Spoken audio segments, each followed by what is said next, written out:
अस्सलामुअलैकुम तमाम देखने और सुनने वाले बहन भाइयों को मेरा प्यार भरा सलाम। उम्मीद है सब खैरियत से होंगे। आज हम आपके लिए बना रहे हैं मज़ेदार ईद स्पेशल चिकन पुलाव, जिसके लिए मैंने लिए आधा किलो चावल साफ़ किया। अब इन्हें भिगो देंगे और 1 कप घी ऐड किया और उसमें हम ऐड करेंगे साबुत मसाले, जिसमें जायफल, जवत्री, लौंग, दालचीनी और हाफ बादियान का फूल।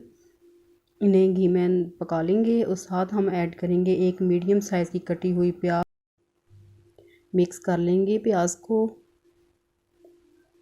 जब प्याज हमारी ब्राउन हो जाएगी तो हम इसमें ऐड करेंगे 1 टेबल स्पून लहसुन और अदरक का पेस्ट।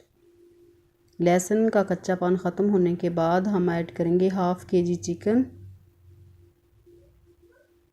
मिक्स कर लेंगे चिकन को और जब चिकन का पानी ड्राई हो जाएगा तो हम इसमें ऐड करेंगे 3 मीडियम साइज़ के कटे टमाटर, 2 खाने के चम्मच कूटी हुई हरी मिर्च, हाफ़ कप फेंटी हुई दही भी ऐड करेंगे और साथ हम ऐड करेंगे 2 खाने के चम्मच नमक, 1 खाने का चम्मच पिसा धनिया पाउडर, हाफ़ टी स्पून हल्दी पाउडर। मिक्स कर लेंगे इनको। जब टमाटर का पानी ड्राई हो जाएगा तो हम ऐड करेंगे 1.5 टीस्पून काली मिर्च का पाउडर। मसाले आप अपनी मर्ज़ी से कम या ज़्यादा ऐड कर सकती हैं। जब हमारा मसाला अच्छी तरह पक जाएगा तो हम इसमें ऐड करेंगे पानी। 3 गिलास पानी ऐड किया, मिक्स कर लिया इनको। जब पानी में बॉयल आया तो पहले से आधा घंटा भिगे हुए चावल हमने ऐड किए। मिक्स कर लेंगे चावलों को और कवर कर देंगे दम पे आने तक। जब हमारे चावल दम पे आएंगे तो हम इसमें ऐड करेंगे 1 टीस्पून गरम मसाला पाउडर, हाफ़ कप मेल्ट किया हुआ घी,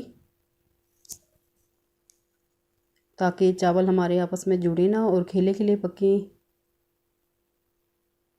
घी ऐड करने के बाद दम पे लगा देंगे चावलों को 10 मिनट के लिए। टोटल इस रेसिपी में मैंने 1.5 कप घी ऐड किया। 10 मिनट के बाद माशाल्लाह से मज़ेदार हमारा खुशबूदार जायकेदार पुलाव तैयार है। सर्व करेंगे दही के रायते के साथ। रेसिपी आपको अच्छी लगे इसे लाइक करें, शेयर करें, चैनल को सब्सक्राइब करें, बेल आइकन को प्रेस करें और फीडबैक ज़रूर दें कि ये चिकन पुलाव की रेसिपी आपको कैसी लगी।